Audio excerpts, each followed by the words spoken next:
Voilà l'histoire vraie d'un incendie d'une origine soi-disant électrique. C'est l'histoire d'une salle polyvalente qui a complètement brûlé dans le nord de la Lorraine. S'ensuit des assignations, donc procédure judiciaire, opposées à l'ensemble des parties. Je représente le bureau de contrôle et comme on nous annonce une origine électrique, eh bien je vérifie tous les rapports qui ont été émis par ce bureau de contrôle. Je me rends compte qu'il y avait un certain nombre de remarques concernant l'installation électrique, disjoncteurs non identifiés, calibrage invisible et défaut d'isolement très fréquents. Nous arrivons en réunion d'expertise, l'expert judiciaire très intelligemment fait parler tout le monde et fait intervenir les pompiers afin qu'ils lui relatent les circonstances de l'incendie. Le capitaine du SDIS présent nous propose, après nous avoir fait le récit de leur intervention et des difficultés rencontrées, de nous faire écouter l'appel au secours de l'adjoint au maire de la commune en question.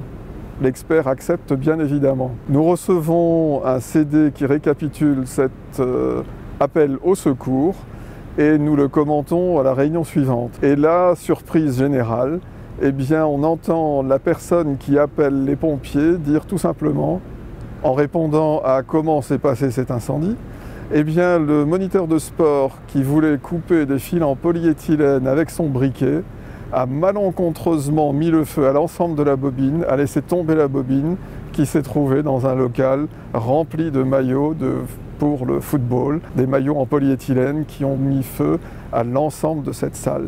Il avait quand même pris le soin, et heureusement, de faire sortir tous les enfants. Conclusion sur les expertises soi-disant d'origine électrique. Il ne faut pas hésiter à écouter et entendre correctement l'ensemble des intervenants, des acteurs d'un incendie. À vérifier toute source documentaire, en excluant aucune cause probable. Ici, dans le cas de notre salle polyvalente, la cause semblait entendue dès le départ, une origine électrique.